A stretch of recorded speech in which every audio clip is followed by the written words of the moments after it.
사랑하는 새나 친구들 반갑습니다. 복된 주일 말씀을 함께 나눌 신현민 목사입니다. 영국의 여객선 스텔라호가 암초에 부딪혀 난파되었습니다. 거친 파도는 승객들이 탄 구명보트를 삼켜버렸습니다. 그런데 12명의 여성이 탄 구명보트는 노가 없이도 계속 균형을 유지하고 있었습니다. 그 보트에는 가수 마가렛 윌리엄스가 타고 있었습니다. 그녀는 승객들을 향해 외쳤습니다. 여러분, 이제 하나님께 의지합시다. 믿음의 징표로 함께 찬송을 부릅시다. 그들은 찬송을 부르며 공포의 밤을 보냈습니다. 이튿날 아침 순양함이 생존자들을 찾아 나섰을 때 짙은 안개로 한 치 앞도 보이지 않았습니다. 그때 어디선가 여인들의 찬송 소리가 들려왔습니다. 여인들은 그때까지 구명보트에서 찬송을 부르고 있었던 것입니다. 우리의 생명이 위태롭고 죽음의 문턱 앞에 서게 될지라도 결코 우리가 잃어버리지 말아야 할 것은 바로 하나님을 향한 믿음입니다. 오늘 살펴볼 주제는 절대 지켜, 신앙의 유산입니다. 함께 본문 말씀 읽어보겠습니다. 오늘의 말씀은 열왕기상 21장 1절에서 16절입니다. 얼마 후 한 사건이 벌어졌습니다. 이스라엘 사람 나봇에게는 이스라엘에 포도원이 하나 있었는데 사마리아 왕 아합의 왕궁 가까이 있었습니다. 아합이 나봇에게 말했습니다. 내 포도원은 내 왕궁에서 가까우니 내가 채소밭으로 가꾸고 싶다. 그러니 내게 달라.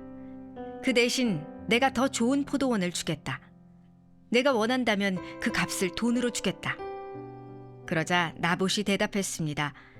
내 조상들에게 물려받은 재산을 왕에게 주는 것은 여호와께서 금하신 일입니다.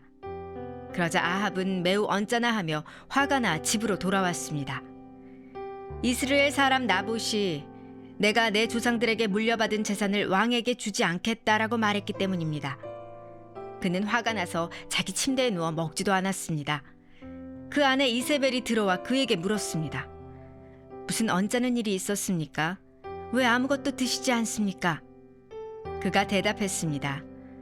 내가 이스라엘 사람 나봇에게 내 포도원을 팔아라. 내가 원한다면 내 포도원 대신에 다른 포도원을 주겠다라고 했소. 그런데 나봇이 내 포도원을 왕에게 주지 않겠다라고 했소. 아합의 아내 이세벨이 말했습니다. 이스라엘의 왕인 당신이 그게 뭡니까? 일어나 먹을 것을 드시고 기운을 차리십시오. 내가 이스라엘 사람 나봇의 포도원을 왕께 드리겠습니다. 이세벨은 아합의 이름으로 편지를 몇 통 쓰고는 그 위에 옥새를 찍고 나봇과 같은 성에 사는 장로들과 귀족들에게 보냈습니다. 그 편지에는 이렇게 쓰여 있었습니다. 금식을 선포하고 나봇을 백성들 가운데 높이 앉히라. 그리고 2명의 건달을 나봇의 맞은편에 앉히고 나봇이 하나님과 왕을 저주했다고 증언하게 하라. 그리고 나봇을 밖으로 데리고 나가 돌로 쳐 죽이라.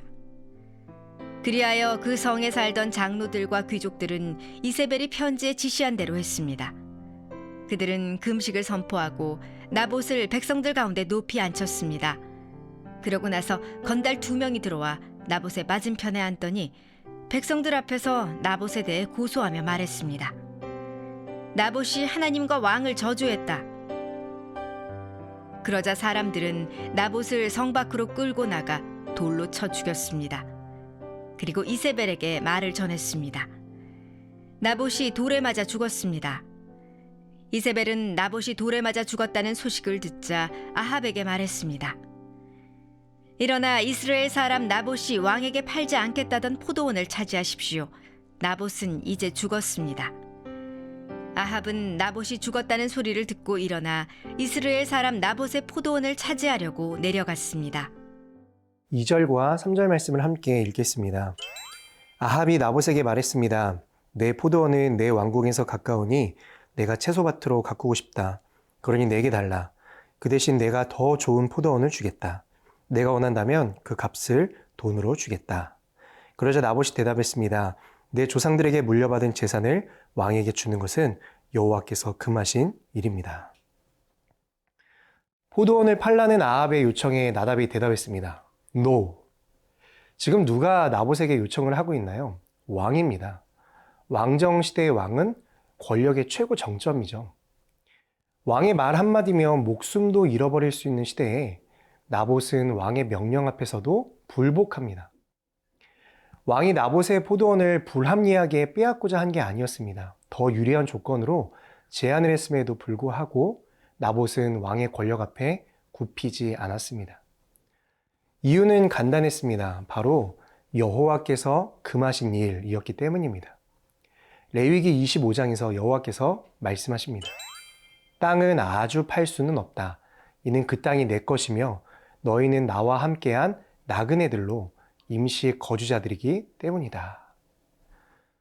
모든 땅의 주인은 여호와 하나님이시고 사람은 그저 그 땅을 잠시 빌려 사용하는 것이라는 게 이스라엘이 가진 토지 개념이었습니다. 그러니 땅은 사람이 사고 팔 수 있는 게 아닌 것이죠. 나봇의 입장에서 다른 대답이 필요가 없었겠죠. No. 아무리 왕이라 할지라도 그것은 할 수 없는 일입니다. 아합 왕의 권위는 이스라엘의 최고 권위였습니다. 그러나 그와 비교할 수 없는 권위가 있죠. 여호와 하나님이야말로 이스라엘이 두려워해야 할 최고의 권위자입니다. 왕의 권위라 할지라도 나봇이 두려워하지 않은 것은 여호와 하나님의 권위가 가장 위대함을 알았기 때문입니다. 사랑하는 새나 여러분, 우리는 살면서 다양한 권위와 권력, 여러 가지 환경에 영향을 받고 살아갑니다. 우리의 믿음을 압박해오는 외부적인 세력들이 참 많습니다. 그럼에도 불구하고 우리가 믿음을 굳게 부여잡고 지켜내야 하는 것은 세상의 모든 권력과 힘보다 뛰어난 여호와 하나님의 권세와 능력이 있기 때문입니다. 오늘도 세상 앞에 타협하지 마십시오. 우리가 믿고 두려워해야 할 분은 오직 여호와 하나님 한 분이십니다.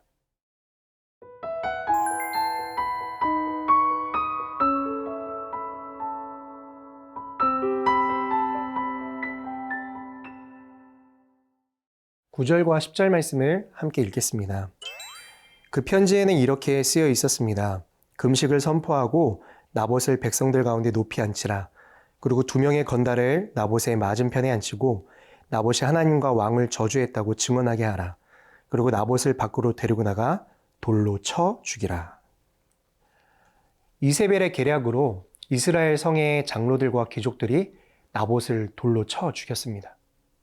그런데 열왕기하 9장 말씀을 보면 이들은 단지 나봇만이 아니라 그 아들들까지 죽인 것으로 나옵니다. 상속자를 없애기 위해서 나봇뿐만 아니라 그의 죄 없는 자녀들까지 모조리 살해한 것이죠. 정말 인간의 악함이 끝도 없습니다.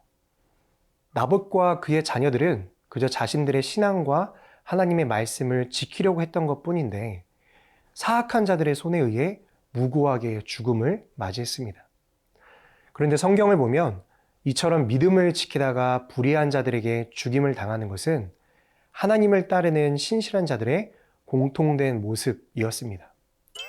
예수님의 말씀처럼 의인 아벨부터 제사장 사가랴에 이르기까지 거의 모든 하나님의 종들이 이러한 고난을 겪었습니다. 여러분, 왜 하나님의 백성들은 이처럼 고난을 겪어야 하는 걸까요? 오늘날에도 수많은 성도들이 믿음을 지키기 위해 고난을 감내하고 있는데 왜 우리에게는 이런 고난이 필수일까요?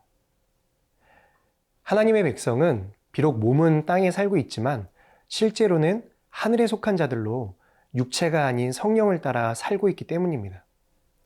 성령을 따르지 않는 세상에서 육체와 성령의 갈등은 피할 수 없는 것이고 세상에서 나그네인 우리는 고난을 당할 수밖에 없는 것이 필연이다라는 것이죠.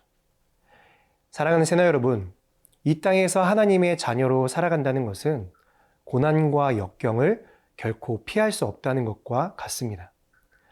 그러나 고난을 두려워하지 말 것은 우리에게는 이미 하나님께서 약속하신 영원한 생명의 면류관이 주어져 있기 때문입니다. 세상의 권력과 고난을 두려워하지 마십시오. 모든 권세를 가지신 여호와 하나님만을 바라보고 두려워하며 여러분의 믿음을 굳게 지켜내십시오. 오늘도 그 하나님께서 여러분과 함께 하실 것입니다. 모든 능력과 권세의 하나님, 나의 신앙을 타협하게 만드는 위협들 속에서도 오직 하나님만 붙드는 굳건한 믿음이 되도록 오늘도 나와 함께 해주세요. 예수 그리스도의 이름으로 기도드립니다.